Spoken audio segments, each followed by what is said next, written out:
আসসালামু আলাইকুম, সবাই কেমন আছেন? সবাইকে স্বাগত লাকি লাইফস্টাইল 24-এ। আজকে আমি ডাল ছাড়াই পেঁয়াজু বানিয়ে দেখাবো। শুধু পেঁয়াজ দিয়েই পেঁয়াজু বানাবো। এটা খেতে দারুণ লাগে। চলুন তাহলে। আমি প্রথমে পেঁয়াজটাকে একদম সরু সরু করে কেটে নিয়েছি আর কাঁচামরিচ নিয়েছি। এখন দিচ্ছি লবণ, হলুদের গুঁড়া আর দিব মরিচের গুঁড়া। আমি একটু ঝাল বেশি খেতে চাচ্ছি, তাই একটু ঝালের পরিমাণ বেশি দিয়েছি। আপনারা শুধু কাঁচামরিচ দিয়েও করতে পারেন। আর সামান্য পরিমাণ বেসন নেব। একসাথে এক গাদা বেসন দেওয়া যাবে না, হালকা হালকা বেসন দিয়ে এটাকে মিক্স করতে হবে। অতিরিক্ত বেসন দিলে এই পেঁয়াজুটা খেতে ভালো লাগে না। আর পেঁয়াজটা মাখার সময় একদম আলতোভাবে মাখতে হবে।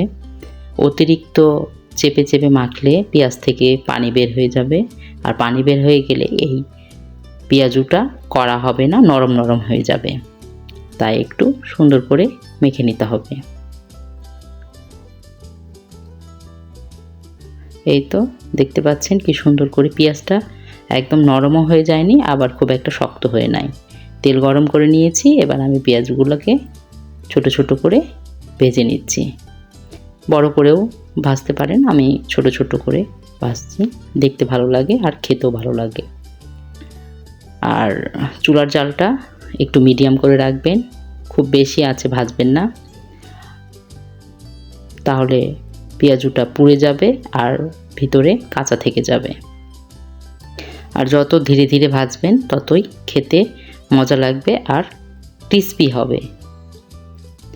আমি একদম লাল লাল করে ভেজে নিচ্ছি। কি সুন্দর কালার এসছে পেঁয়াজুটার। এই পেঁয়াজুটা খুবই ভালো লাগে খেতে, মুড়ি দিয়ে, এমনি ভাত দিয়ে।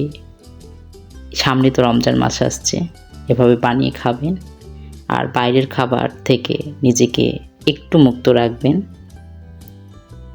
এভাবে ঘরে বানানো গেলে কেন আমরা বাইরে খাবো বলেন? একটু কষ্ট করলেই শরীরটা সুস্থ থাকবে, তাই আমাদের উচিত শরীরের প্রতি খেয়াল রাখা। এই তো আমার গরম গরম পেঁয়াজ হয়ে গেল, আমি খেয়ে দেখাচ্ছি। দারুণ মজা হয়েছে সত্যি। আপনারা এভাবে বানিয়ে খাবেন। ভালো থাকবেন। ধন্যবাদ।